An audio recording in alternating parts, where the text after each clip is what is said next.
My name is Joshua, and I live with HIV, syphilis, and herpes. And no, I'm not ashamed of my status or my diagnosis. Because even though I made bad choices, I'm glad that I was able to take accountability and responsibility for the choices that I made. Being that my ex told me up front that he was HIV undetectable, so I didn't judge him because of the fact that I respected him for telling me.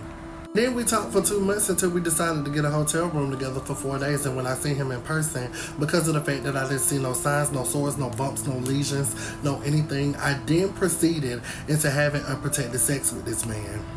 Which were the poor choices that I made. Ending up with dark spots and bumps from the top of my head to the bottom of my feet. I had sores in certain areas of my body. I had bumps and blotches on the inside of my mouth. My tongue was swollen, my glands were swollen, my tonsils were swollen.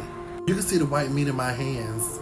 Around my private area, my private part and private area was swollen. I had a pussy discharge that smelled like a fishy seafood boil that's been sitting in the trash can for over a week, on top of having open greenish looking sores and open reddish looking sores that looked like they were boiling and pussy. And as I stated before, I had bumps all around my private area. So because of the fact that I couldn't hide the symptoms no more on my face and stuff like that when my dad seen it, I had no choice but to go to the clinic.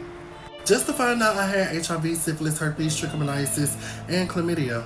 Just for my ex to block me with no remorse for my feelings whatsoever. And from that day in October of 2020 to this present day, I have not heard from or seen this man.